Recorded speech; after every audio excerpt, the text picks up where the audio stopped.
As a teacher, you always wonder what happens to your students after they leave grade 12, right? After they leave your classroom, you wonder, did I give them enough?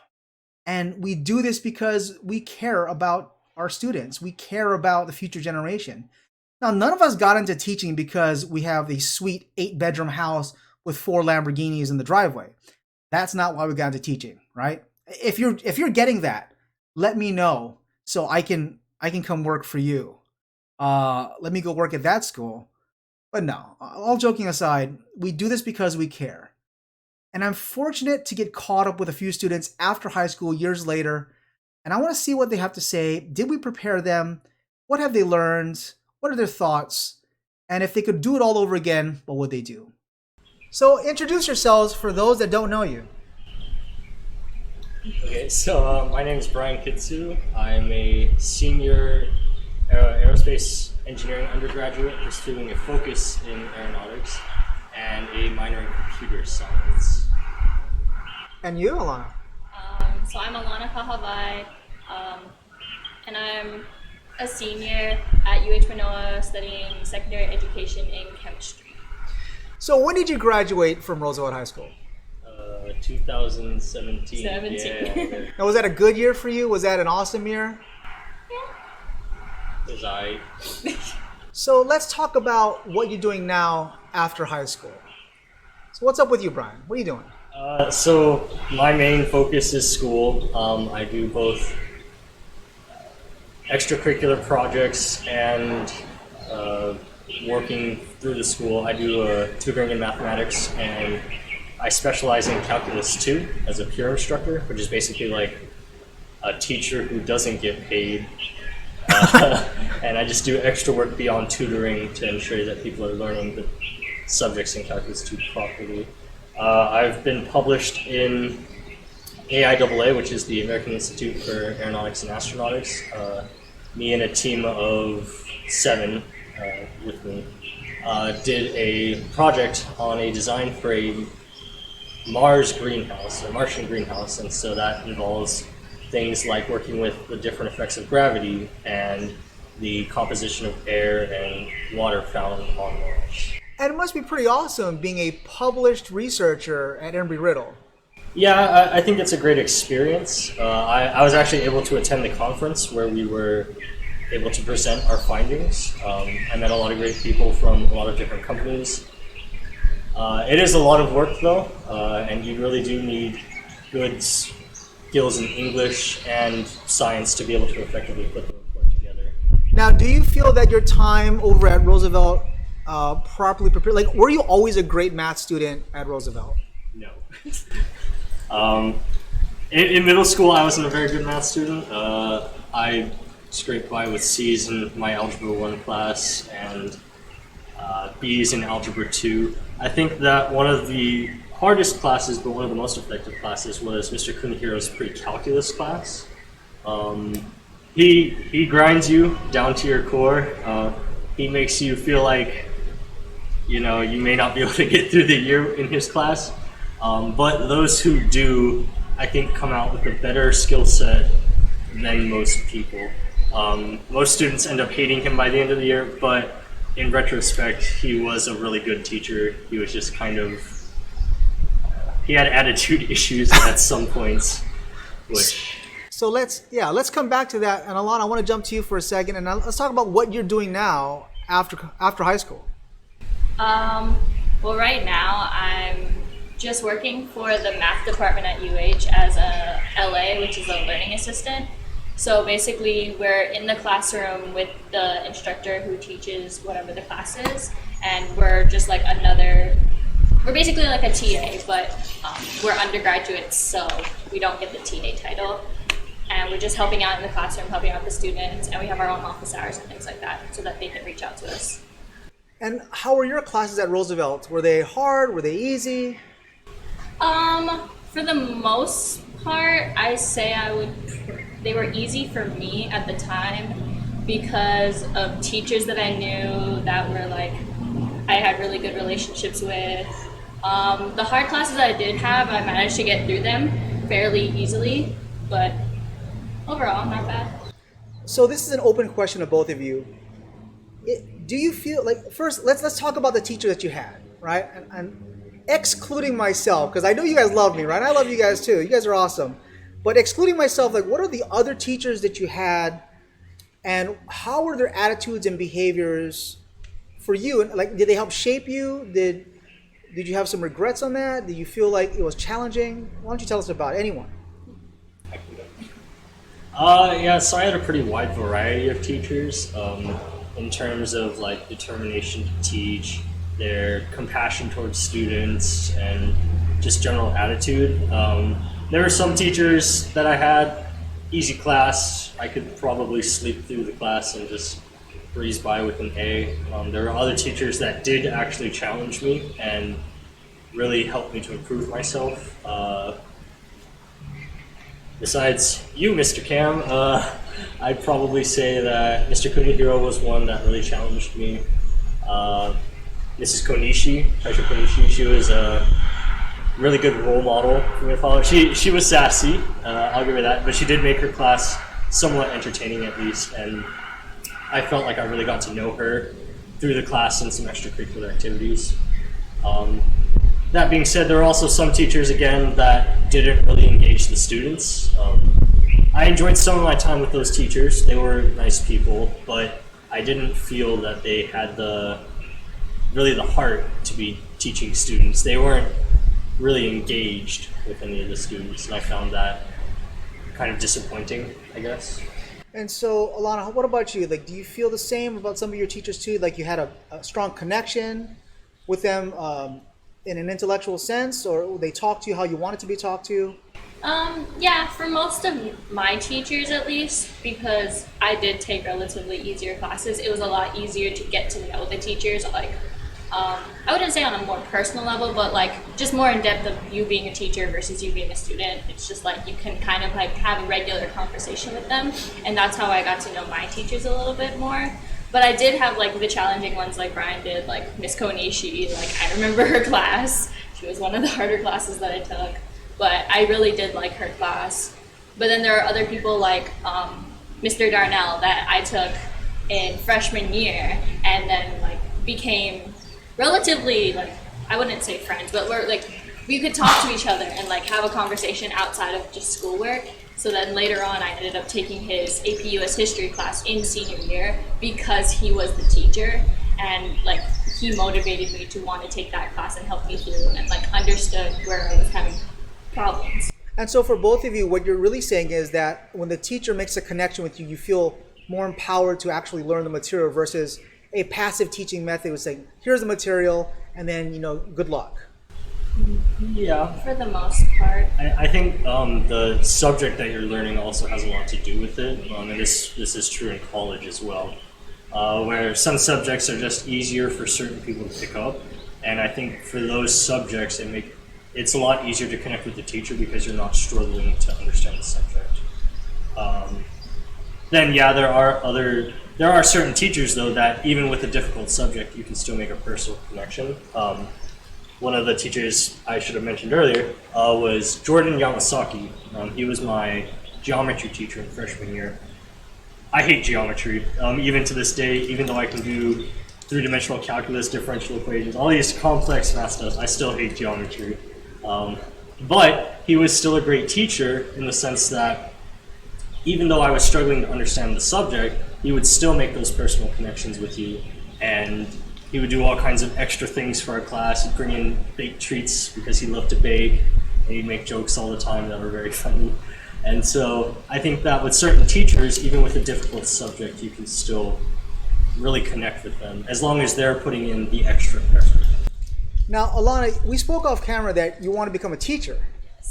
And let's talk about that, right? Like, I think that's awesome that you want to become a teacher. So why don't you tell us why do you want to become a teacher? I mean, that's kind of one of these jobs that people jump into, and I'll have to be honest, there's a big dropout rate sometimes because teachers are in short supply, and it's a little hard job.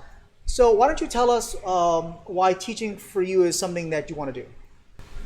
Well, one major thing that actually pushed me towards teaching was my middle school robotics teacher. Her name is Miss Wong. She was at Stevenson, and I ended up forming like a really nice connection with her, and like I would just go in her classroom and spend recess, lunch, pretty much any other free time that I could in her classroom. And it got to the point where I would help teach, like I would prepare lessons for her sixth grade students when I was in eighth grade, even seventh grade. I would just help prepare lessons for the sixth graders, and it was really nice. Like, and it got me introduced to like how like lesson planning is, how to do things like that. And then going into high school, there was also you. And it tended to be that all of my STEM teachers were all the teachers that I connected with the most, and they kind of pushed me towards wanting to become a teacher because they give me an insight onto what it's actually like to be a teacher. Even the bad things, the good things, whatever. But it kind of interested me to see how you can like teach someone and make someone be able to understand something that they have no idea anything about. And especially in a difficult concept like STEM, anything with mathematics and engineering. So courses like this, we have a difficult time teaching as teachers, right? Because the material is pretty complicated. But we're happy you get it. So you think that as a teacher, you'd be able to do the same to help out students to understand these difficult concepts? Because do you feel like you could really connect back with a student? Yeah, so that's kind of what I learned through college as being a learning assistant. For me, I'm a learning assistant for the college algebra, pre-calculus type of math, and I tend to form like relatively personal connections with some of the students that I know that are struggling, because it's like if you get to know them, then they'll be willing to do the work more. So there was this one kid that I helped out who didn't pass the class the first time with me because of he didn't understand the issues because of the instructor, and he took it the second time, and I ended up being the LA again for his class, and I got him through that class to be able to pass it because I made that connection with him. Now, Bryan, as a calculus tutor at Embry-Riddle, that is a strong school for math and science, right? It's an aeronautics school. So, but you don't feel the same pathway to be a teacher. You chose a different pathway. But tell us about why you chose the field that you did. I think that a lot of it came from my childhood. So when I was younger, I lived in Las Vegas, and I was able to attend the Nellis air shows, which are basically the Air Force Base opens up to the public, and they display all kinds of planes, fighter jets, and they do stunts. And their home squadron is known as the Thunderbirds, which is a squadron of F-16s that do all kinds of aerobatic stunts. And I think that really inspired me in terms of doing aerospace engineering, just because coming into high school, I felt that I was somewhat excelled at math and the sciences, so I thought that engineering might be a good choice for me, and I loved airplanes at that point, and so I felt that that was the right choice for me. So both of you have a strong math background, right? Speaking with both of you, you both excel at math, and we see math scores statewide kind of on the lower end. But what was it? What was it during your childhood, or what do you think was it as you were being raised, gave you a strong sense of doing math and doing science? I think that's important, right? I mean, as we grow up, our parents have to give us a push. So what was it for you that made you stronger in math and science?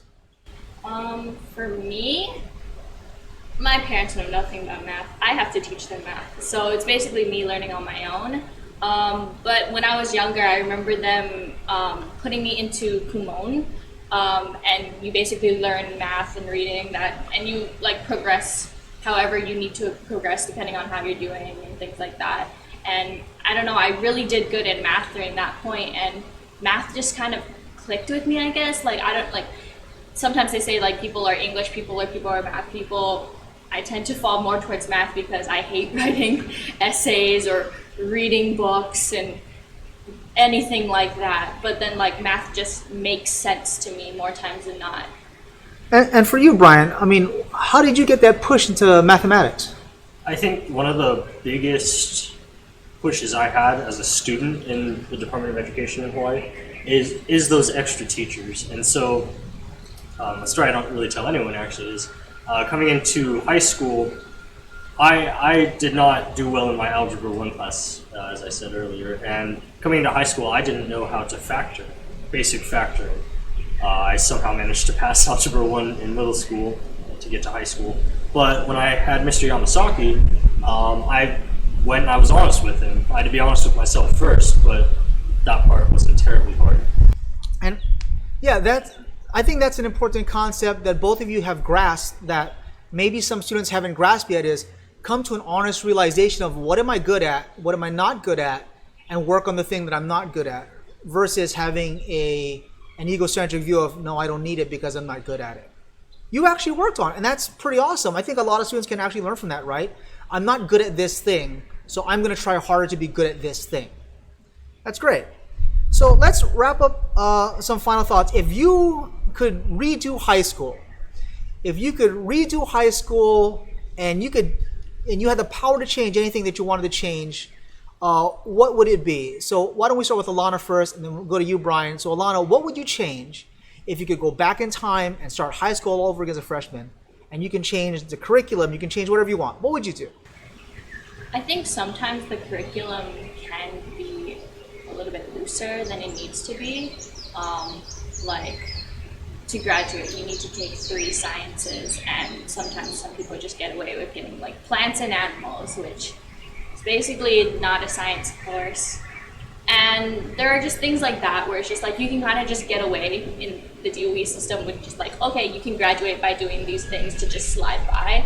And sometimes it's a little bit too easy to slide by, and it doesn't prepare you for college. So a lot of freshmen coming into college are repeating classes because they're just like, oh, I learned this in high school, think they know it, and they don't know anything.